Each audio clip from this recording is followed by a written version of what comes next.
Thank you for listening to The Business Sphere. Don't forget to subscribe and share this episode. My guest today is Joe Valley. Joe helps mentor entrepreneurs to achieve their eventual exit of their business. He is also a guest speaker, author, and advisor. Thanks for joining me today, Joe. Good to be here. Thanks for having me.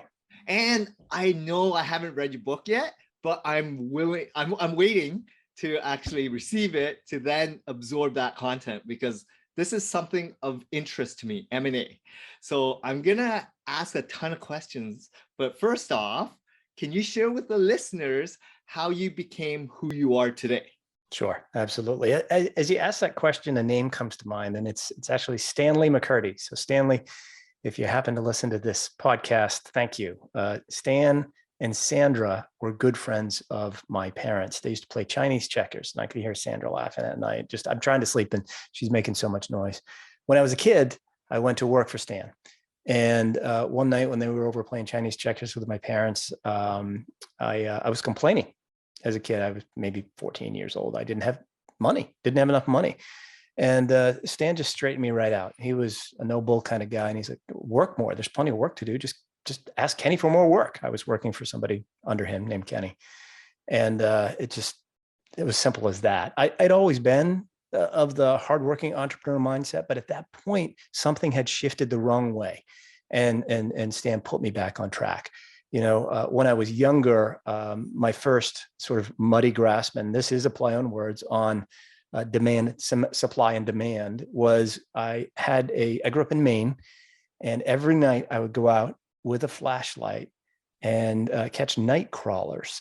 I lived on Central Street in Gardner, Maine, which was obviously in the center of town, and water is everywhere, fishermen everywhere. And my dad, who is not an entrepreneur, allowed me to put a big sign out front that said night crawlers for sale. So I'd catch them at night, would put them in the worm farm in the basement and sell night crawlers.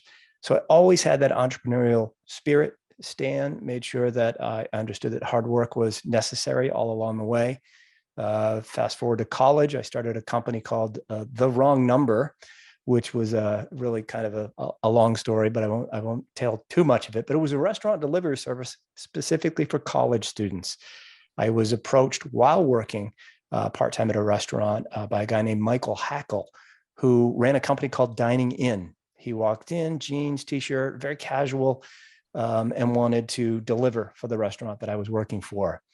And when he left, I walked back to the owner of the restaurant. His name was Dick. And I said, Dick, this is the story. I want to do this. He said, fine, I'll give you the money. So we started a business together called The Wrong Number. Dining In was geared towards high-end restaurants. Dining In, The Wrong Number. And I got high, by the way, when I named it The Wrong Number. All right, I was in college and I didn't have an exit in mind. It was really funny. And it actually worked. Strangely enough, the college students loved it. Within a week, I had 5 restaurants signed up, and I used to deliver for them. Back in the day, they would fax in the orders, and my driver would go pick it up, or I would take the calls from the students, and then we'd fax it to the restaurants. My drivers would go pick it up. I did that for about 8 months while I was in college, John, putting in 50, 60 hours a week while being a full-time student. And when Christmas rolled around, I shut it down and got back to the life of being a student. I actually went back to work for Michael in Dining In. I made more money as a driver than I did as an entrepreneur at that point. Michael, by the way, eventually sold to, he expanded to Chicago, New York, and other large cities. I was in Boston at the time, eventually sold to Grubhub. So I like to tell my kids I was an original Door Dasher, even though that's not the phrase for Grubhubbers, but long story there. I, in college, got that entrepreneurial bug, eventually kicked around, tried a lot of different things in my 20s, but launched my own business when I was 29 years old. My goal at the time was to make a little bit more money than I did the last job that I had. And turned out, my goal was $50,000. I'll tell you that. First year as an entrepreneur, I made $500,000. And I thought to myself, this is a pretty good gig. I like this. I used to write it down on my hand, how much money I made that week. I'd show it to my dad. He must have thought I was a drug dealer or something like that, because he was a state employee. He made $50,000 a year, and I made 10 times what he did. Sometimes I made that much in a week. It was crazy. That was the direct response world. I got into the e-commerce world back in 2006, full-time, John, and built up an e-commerce brand and sold it in 2010 through a little company called Quiet Light Brokerage. I took a year off and then I went to work for Quiet Light Brokerage. I was the second full-time advisor for the company. It was Mark Dowse, the founder, Jason Yelowitz, who was my broker advisor to sell my e-commerce business, and a part-time admin assistant. I worked my way into ownership of that company. I made myself invaluable. For several years in a row, I generated 50% of the total transactions. A few years, it was 70% of total transactions. Became partners with Mark, first 20%, 30%, 40% now. We've got a team of 15 advisors that are all entrepreneurs first. They're all people that have built, bought, or sold their own online businesses, because that's all we deal with is the online world, SaaS, content, e-commerce, agencies, things of that nature. By the end of Q1 2022, we'll have 17 advisors. We're going to do about 250 million in total transactions in 2021. And, it's a good space to be in. It was a little rough back in 2012 and 13, as you might know, but it's a good space to be in. We're at the sort of the tip of a rocket ship. And I like to think that we're holding on and our cape is flying behind us. Sometimes it feels like we're just holding on for dear life, because it's an incredible industry to be in. And, we're just happy to be helping as many entrepreneurs as we can. And that's the approach. Help first. When I was younger, all I wanted to do was make money. Now I'm older. All I want to do is help as many people as possible. And oddly enough, I make more money than I did when I was younger, because I'm helping more people. It's a bit of a shift in mindset. Okay, I'm rambling. Interrupt me, because I could talk for another 10 minutes. Oh, that's amazing. And I love that journey of yours, because over the course of many decades, you've matured, you've became more of a leader, and you've been able to grow and scale your own business. And you mentioned that you exited on several occasions. Do you mind sharing with the listeners what kind of businesses you had, and how did you go about selling, and what did you learn throughout all those experiences of your own before you started doing it for others? Yeah. So I ran the business that I first launched was a media buying agency specializing in radio direct response media. And I always thought I couldn't sell it. I was the leader of the company. At one point, I had 7 or 8 staff, made an awful lot of money buying time for radio direct response clients. But it never occurred to me that I could sell it, even all the way up to 2010, 11. I was running that alongside the e-commerce business at the same time, doing too many things. I just shut it down. It didn't occur to me that I could sell it. I was wrong. It's very sellable. I was the head of the business, but there were lots of people working for me that did a really good job. And so in hindsight, I wish I could have reached out to somebody and gotten some good advice about the business, instead of just thinking, it's not transferable. It's me. I know so much about this. I'm so smart. None of this could transfer into somebody else's head. I need to shut it down. And that's what I did, which is just idiotic. The next business was, I launched that in 97. In 98, I launched a product marketing company, and I marketed products on radio. And my mindset there was, products had life cycles. You launch them, they go through campaigns on radio, maybe get to television. I did a couple of television commercials, and then you find the next product. Not really the right approach these days, right? These are things that could have moved. One of them did move online, but and could still do incredibly well online, all the products that I did. So I had many there.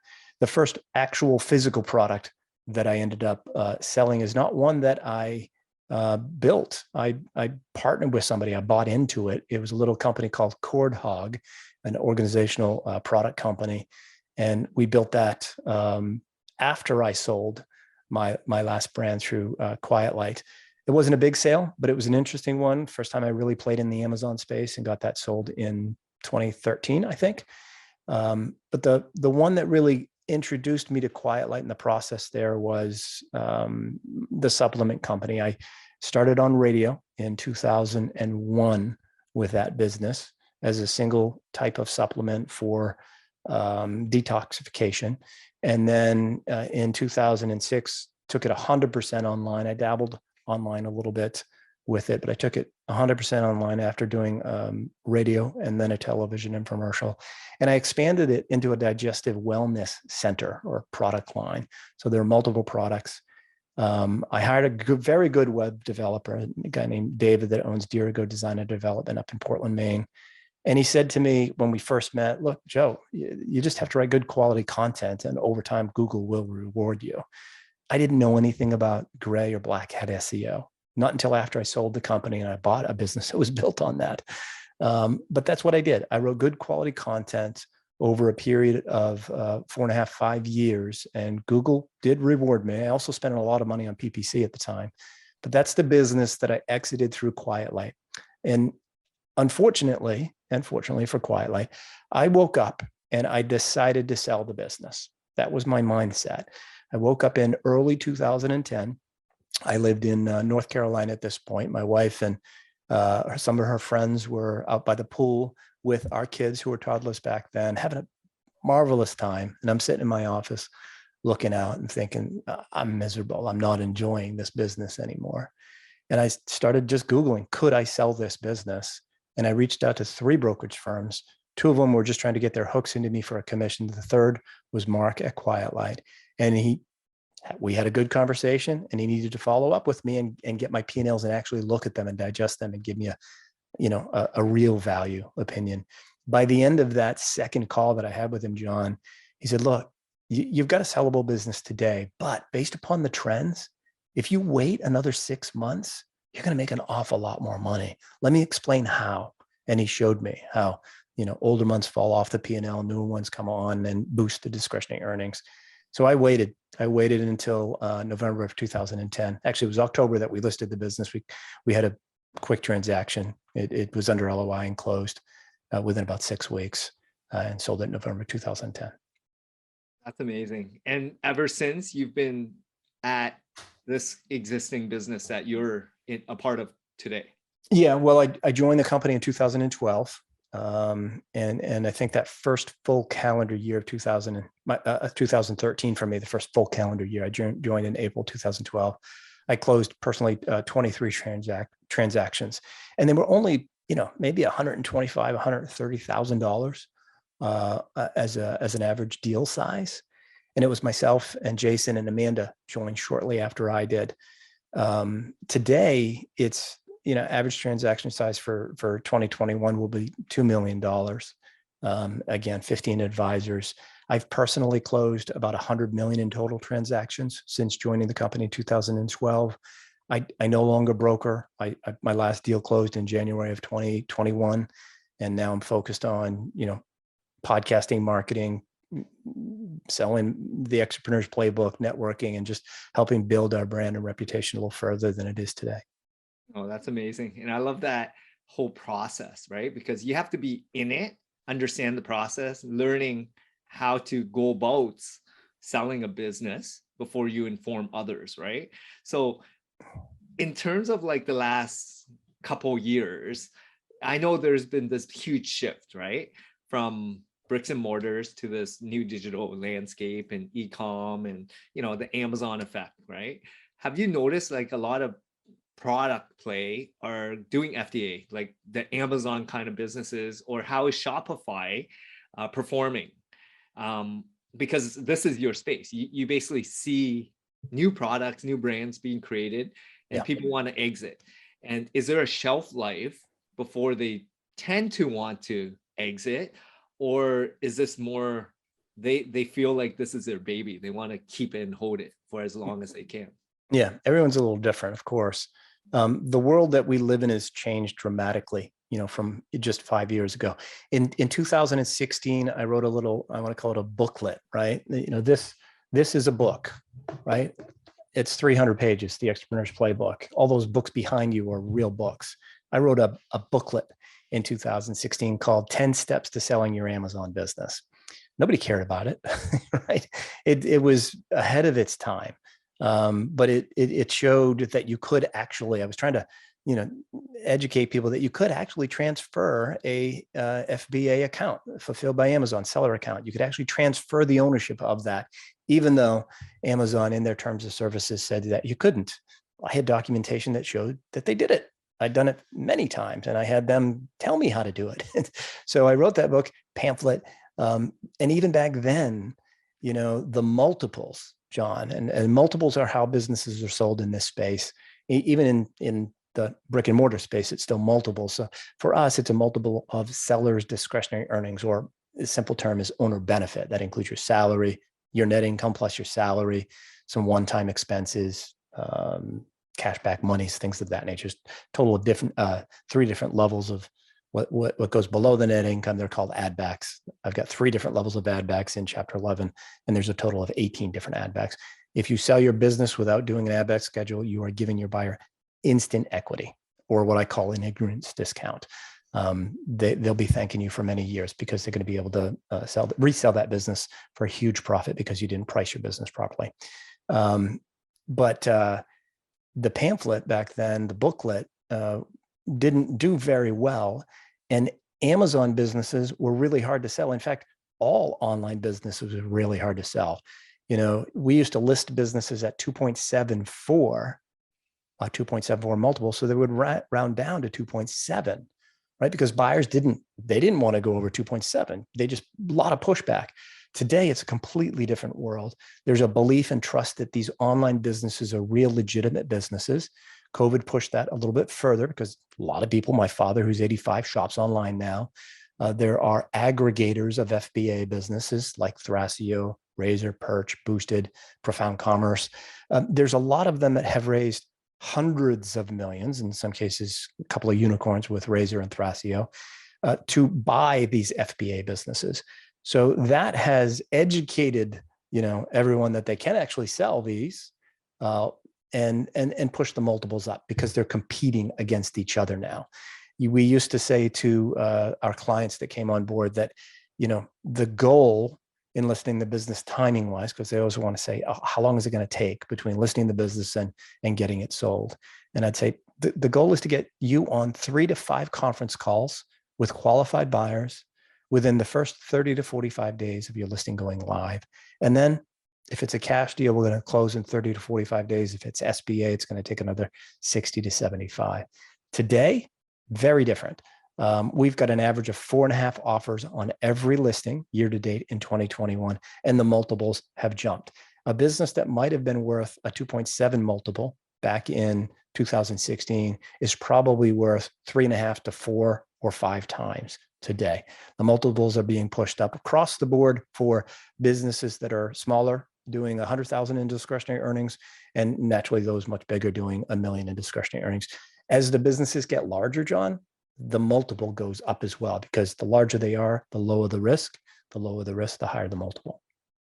Amazing. And I'm sure you see a lot of different types of businesses, products, mainly, I would say. Are you finding that a lot of people are trying to exit intentionally, or is it more because bricks and mortar? And I know you used to do a lot of radio ads and selling direct response. They were in the mindset of passing it on to generation or fulfilling it for 20, 30 years. Today, with e-com, people don't know what's going to happen. And the type of persona, the type of people who are purchasing, selling, buying, going through these transactions, are they giving it 5 years, 10 years? Because it's in its infancy. Yeah, for the most part, no.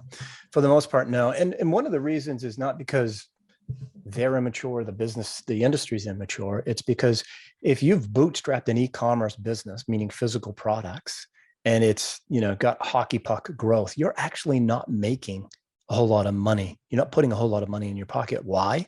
Because, every time that cash comes into the business, you've got to go out and buy more inventory just to keep up with growth.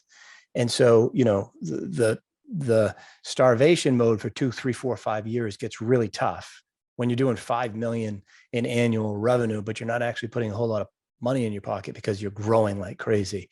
It's hard. Even if you have slow growth, it's still hard, right? Because there's so many working capital needs. And the reality is that for a physical product e-commerce business, and often content and SaaS as well, and certainly agency, the most money, at least 50% of all the money you ever make from that business happens on the day that you sell it. And so entrepreneurs, look, we have shiny object syndrome, that I can do that syndrome, whatever you want to call it. And we actually get a little bored. We can only do something for so long before you go, here's a new idea. I've learned a lot here. I'm ready to move on to this next project. That's what happened to me in 2010. I had a great life, I had a great business, but I was bored, emotionally tired, worn out of it, right? It was a dream for me, a decade before. This is the life I wanted to live. And then I was like, yeah, I'm bored. I need to do something else. So that happens too. So number one, they sell because they haven't taken any money off the table yet. I sold a business for $1 million for a guy named Jeremy, who the business was only 24 months old. The only money he got out of that was a camera that he bought, $600 to pay, to take photos. He made $1 million after 24 months, but he didn't take any money out of the business in that 24-month period because it was growing so rapidly. So most of the money's, at closing, and that's why they sell, or they're just emotionally tired, worn out, ready to move on. I just talked to a couple of guys yesterday that are listing their business for 8 figures in January. And they've been building a brand for about 5 years. 2 friends from childhood decided to launch a business together. They've got an amazing brand, a great product, but they're just in the grind every day. And that's not the dream that they had. They were looking for freedom and flexibility and opportunity. And they're having, they left the corporate world to be entrepreneurs and have that life. And now they've got a business that they have to grind it out every day because it needs them, right? They're feeding the beast and they have to keep shoveling coal into that beast. So their reason is, take a lot of money off the table. Number one, it's going to be an 8-figure exit, but because they've been grinding it out for 5 years, they're ready for their next adventure. It's not retirement. They're young. They're in their late 30s. They're going to do another business. They're going to learn what they've learned, become what I call exitpreneurs, right? They understand the greatest value in their business comes the day that they sell. And now they'll have a whole bunch of money in the bank. They'll be out of debt. They won't have to bootstrap their next business because they've got some capital to do it right. And the learning curve from 0 to 10 million in revenue is going to be a whole lot shorter because of the knowledge and experience that they have. And their next exit will probably be multiple 8 figures instead of just 8. That's amazing. I have so many questions for you. The first one I was going to ask is, do you find that a lot of these people who do build a business, sell, come back and buy more businesses or start more businesses? Yeah. Because of that mindset, right? That skill set, the experience, and that thrill that they have. Yeah. So there's a 2 paths, right? When you sell, you've got money in the bank, you can take that knowledge and do it all over again. But at the same time, you're impatient. You know that the exit is where you're going to make the most money. So you can grind it out for another 4 years in building a big business to get from 0 to 10 million in revenue. Or and the odds of failure there are 96% of all new ventures fail. Or you can be what's called an acquisition entrepreneur. You should read the book Buy Then Build by Walker Deibel, Acquisition Entrepreneurship, and buy a business. It's already established. The odds of failing are minuscule if you do it right. And you can take that knowledge and experience you have, and that's what these folks do, and they've got capital, right? It's not bootstrapped anymore. They've got capital and they can hire a team because they can afford to now. And they can take that to the next level. Whereas that bootstrapped entrepreneur is exhausted, tired, worn out, and just needs some cash off the table. So yeah, a lot of them will come back and purchase their next business and grow it to the next level. They set goals, right? It's part of what I talk about in the Exitpreneur's Playbook. And anybody that I've mentored 8,000 entrepreneurs over the last decade, one-on-one conversations. That's why I wrote the book, John, because I kept repeating the same thing over and over again. I'm like, let me put this in writing. I can reach more people that way. But the number one thing that they're learning to do, look, you've got a lot of really amazing books behind you. Many of them talk about goal setting and the success that you can gain by setting proper goals and revisiting them often. And so as an exitpreneur, somebody that has sold an online business already, they know that if they buy one, their goal is to exit it. They understand values, what brings, what plummets values, valuation ranges. So they immediately set a goal and figure out how to reverse engineer to that by pulling and pushing certain levers in the business to make it valuable enough to sell for that exit goal. That's amazing. So all these people that now you're surrounded with, what drives them, do you find? Like, what are some of the personality traits of these business owners and entrepreneurs that you deal with? Yeah. Are you familiar with the book Surrounded by Idiots? Surrounded by idiots. No. Yeah, you got to get that one in the back on the shelf back there. It's a typical, personality test book. There's red, blue, green, yellow. And the reds are generally people that have an idea and just drive forward with it. It's not necessarily that they should drive forward with it. It's that they can drive forward with it, right? That old phrase, just because you can doesn't mean you should. That's the entrepreneurial mindset. It's wanting to push forward on that idea because they think it can work. It may not be all planned out and detailed, but they push forward on it and they drive forward on it. And they wake up at 3 o'clock in the morning thinking about it. It's a shame. I do that all the time, but I've been up since 4:30 this morning. I wish somebody would come up with a sleep solution for me. I actually bought a sleeping book this morning at about 5 o'clock in the morning. So you probably have some of those kicking around somewhere.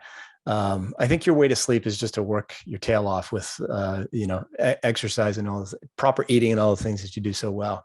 But these, the entrepreneurial mindset is just somebody that's driven to succeed no matter what they do.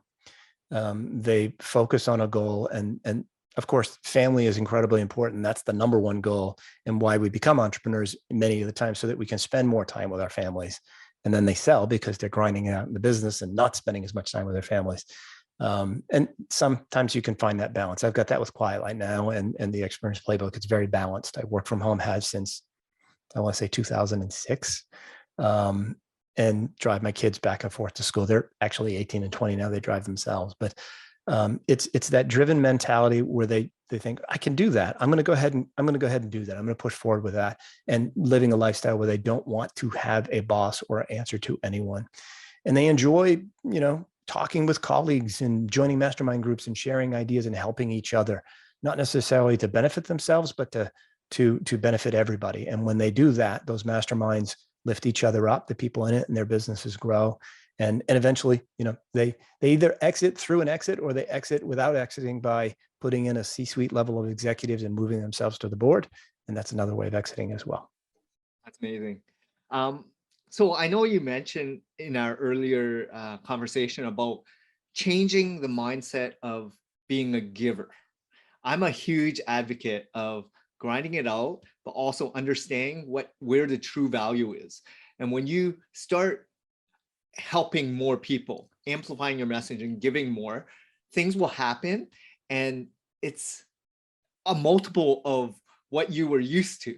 So can you share with the audience members, like, when did that time come for you, and how has that been for your business? Well, for Quiet Light, I remember very specifically, it was early 2013. I was in New Orleans having dinner. I think it was a traffic and conversion show or something. I forget what event it was. And I was sitting around having dinner with a bunch of folks.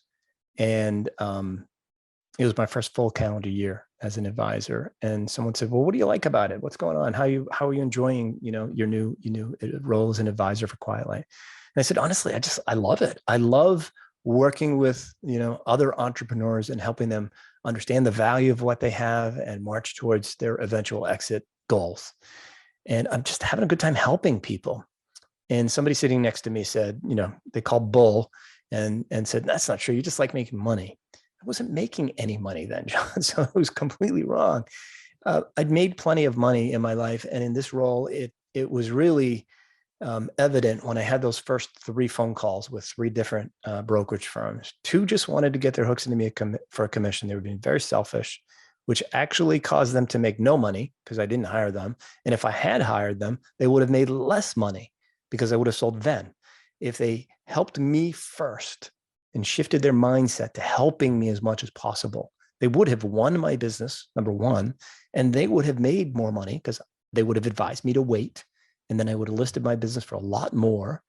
and they earned a commission, and they would have made more as well. Would have worked out very well for everybody. So that was a real lesson for me.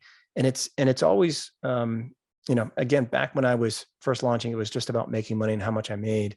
The business was not great, right? It was me for the most part. I had a team, but it wasn't, a business that no one ever wanted to leave, right? Now with Quiet Light, we have a team of 15 advisors that are first and foremost entrepreneurs. They've all built, bought, and sold. They joined the team because they want to help others now as well. Since I joined the team in 2012, we've had one advisor leave, just one. And that person just had an offer he absolutely could not refuse.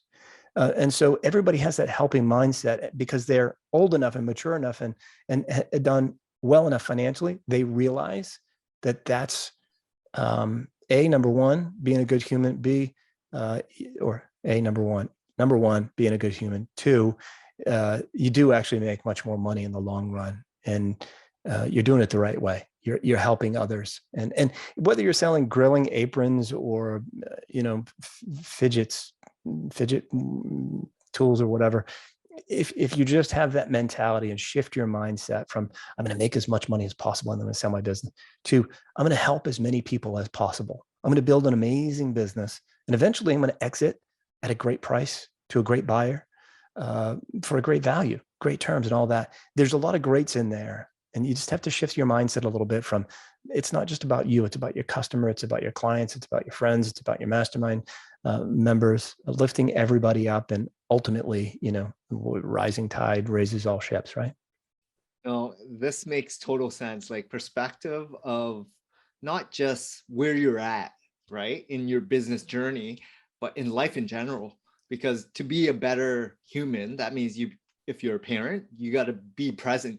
You got to want to spend more time and do things with your children or your significant other or your family and friends, right? But if you're so busy, in this rat race or building a business and you're putting 60, 80, 100-hour weeks and you're not, taking care of your health, taking care of your, whatever it is, like friends, relationships, contacts, whatever it is, and you're kind of going in this rat hole, right?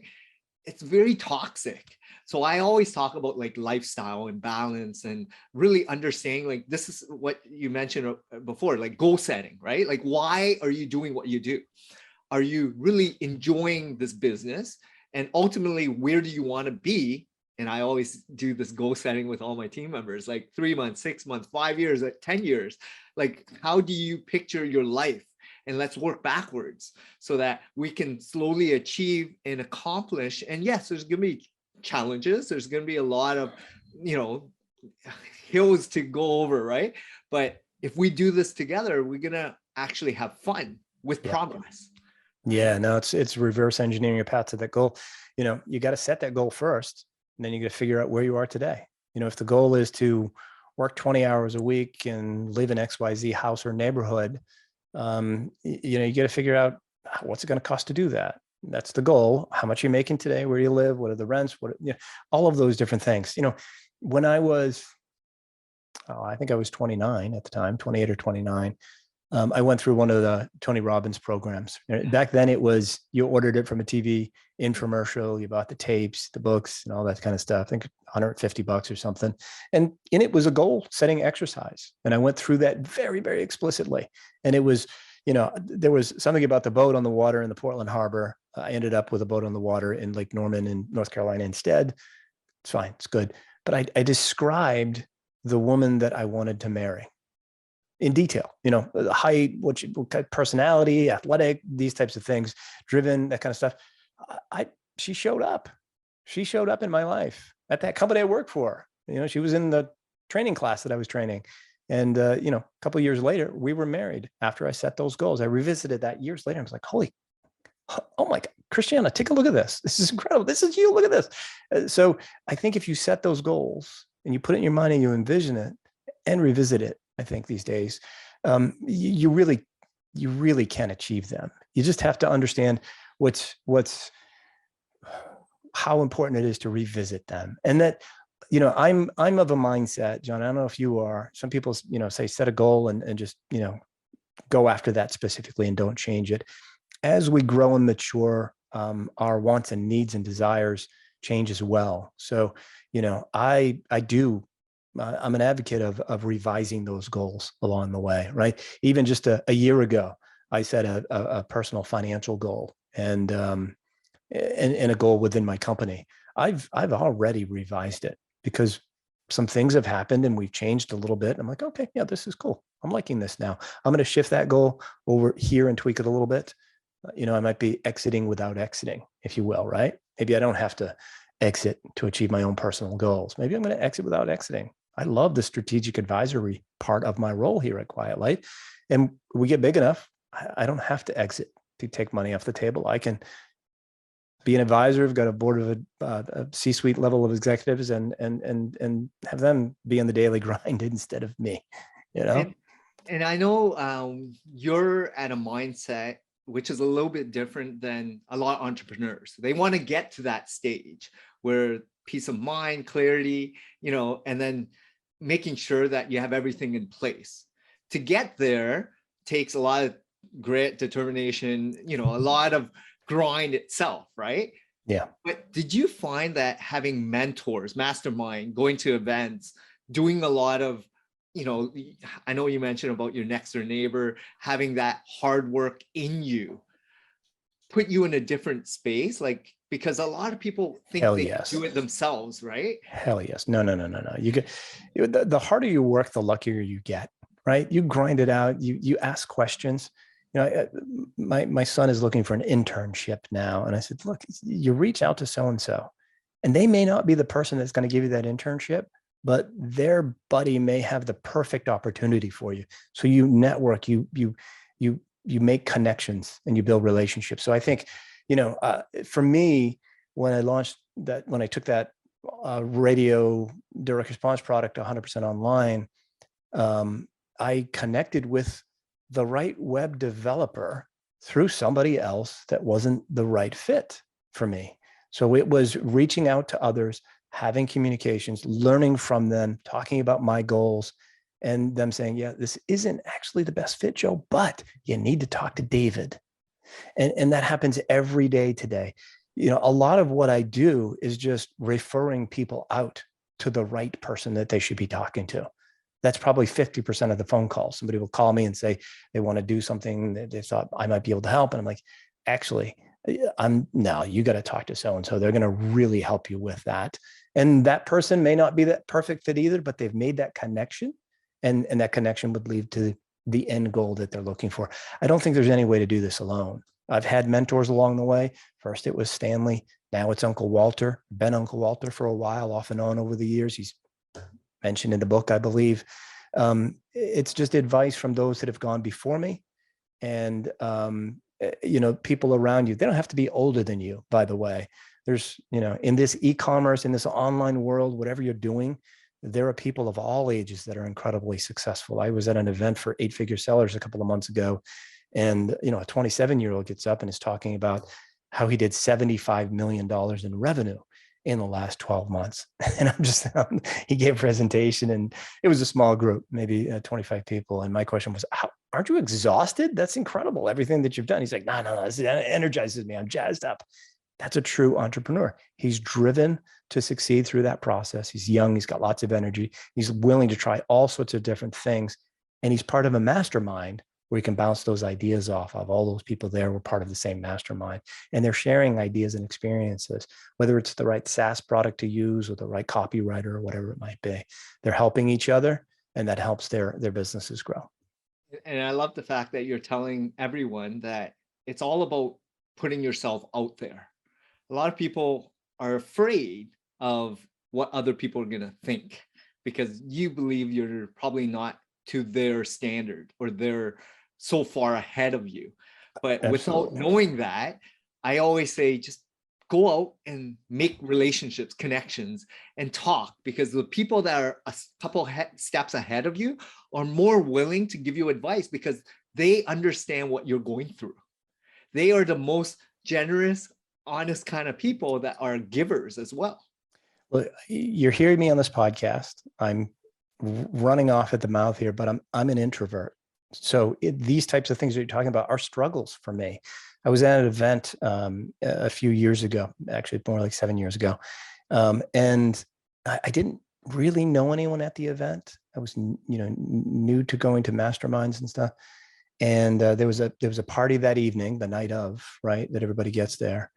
And I felt walking around, I didn't recognize anybody. There's a lot of people all talking like they're old friends. And one was by the pool, and I kind of am on the outskirts of it and start, I work my way in, and it turns out that they didn't know each other at all.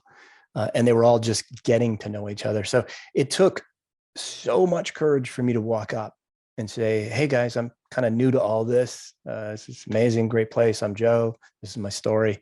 They were all so open to it and having conversations. Some of them are friends to this day, but it was incredibly hard to walk up and do it.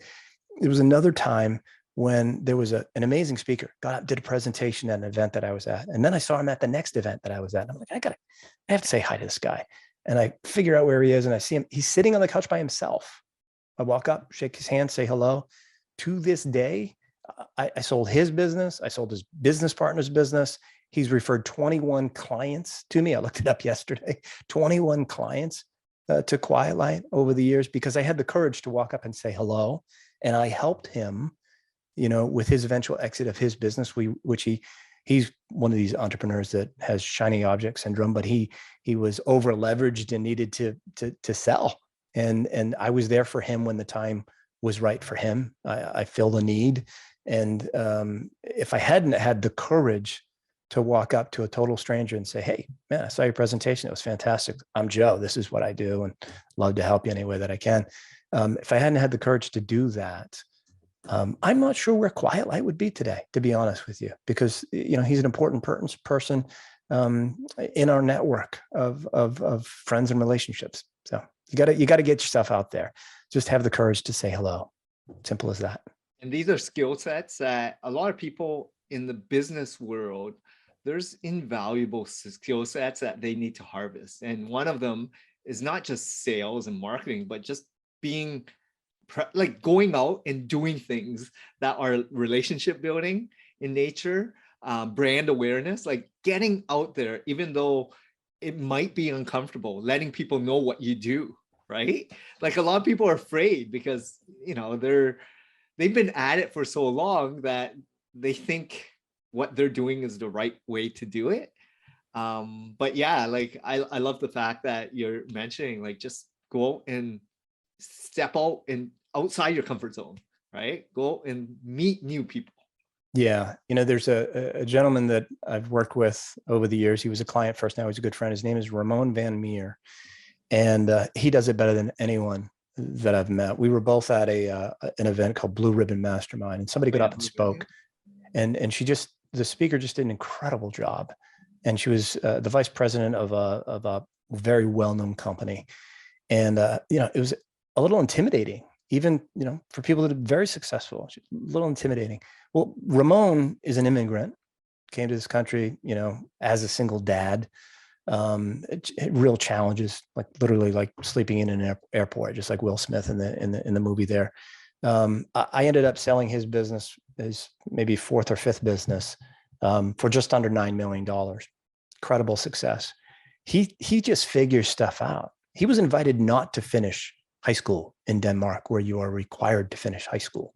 He was invited not to. He does not have a college degree. He just figures stuff out, and walked right up, talked to her, talked about his business, asked her some questions, and she didn't blow him off. She didn't go, oh man, you're so stupid. That's a stupid question. That doesn't happen at these events. You walk up, you say hello, and people, that they're there to meet you. They're there to engage with you, and they're there, John, to help you.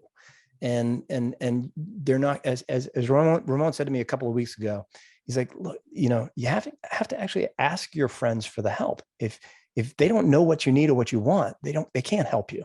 They want to help you. So you need to ask them. And when you go to an event like that, that woman who's up there speaking and doing a presentation is there to help. So walking up to her and saying hello and engaging with her is something that everybody should do. I didn't do it because she intimidated me and I was uncomfortable with it. I didn't know what I was going to talk with her about. I should have just gone up and complimented her. Said, amazing, John. That was fantastic. We're a sponsor here. And yeah, I've known Ezra for a long time, yada, yada, yada. No matter how successful you are, sometimes you're still going to have that. What is it called when you've got that complex where imposter syndrome, right? It happens to all of us, no matter what. And so, I had it with her. I'm like, I don't deserve to be here. Somebody else would be like, they don't deserve to be on the Quiet Light podcast or on your podcast. They do. They all have their story. They all have their journeys. They all have their successes and failures. And sharing those will help others succeed after you or help you succeed even more. This is an amazing discussion we're having. I was gonna just end this off, Joel, with a couple personal questions. Like, where do you see yourself in the next couple years? I know you're having a lot of fun. Yeah. You're growing and scaling this business of yours. Like, some personal goals, some corporate business goals. Where do you see yourself? On the business side, it's exit without exiting, and enabling our team to have ownership in the company as well. They're all brilliant. They're all smarter than I am. They're more successful than I am. I was doing a podcast with one of them yesterday, Pat Yates. He was on Shark Tank. I forget what season. He told me yesterday. He's got to deal with Robert, bright guy. But he and I were joking that everybody that is on the team is so much smarter and successful than us.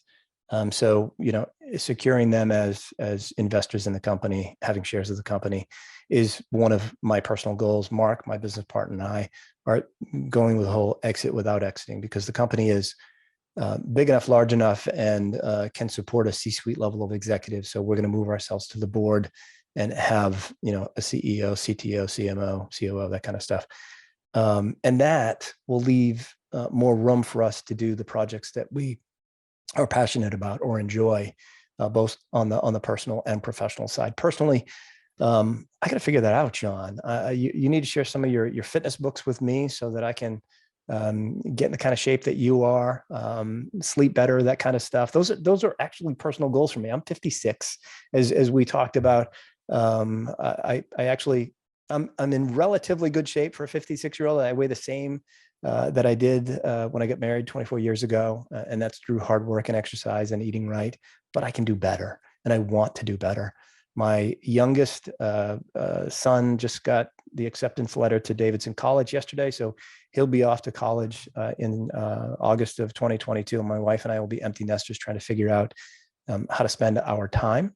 And a lot of that's going to be doing what you're doing, eating so well, and exercising, doing fun, active things. It's not just going to the gym, but what you're doing, hiking, competing in tough mudders and things of that nature. I want to get down with a lot of that stuff myself personally. Yeah, we'll definitely stay in touch, because I would love to share with you some of the mental preparation as well as some of the content that I've been reading up on. But this has been amazing, Joel. I'm going to definitely stay in touch with you. What's the best way some of the audience members can reach out to you, connect with you if they do have any questions? The best way would probably be to visit quietlight.com and reach out to me through the site, or just hit me up with an email at joe@quietlight.com. On LinkedIn, Joe Valley, Quiet Light. You can find me there. If you do a search for Exitpreneur, if you can spell it properly, it's entrepreneur, but with an exit in front. You can find the book. You can learn anything about me on the website, exitpreneur.io, or find the book on Amazon as well. Amazing. I'm going to embed that all in the show notes. It's been a pleasure speaking with you, Joe. And thank you so much. Thank you, John. Appreciate it.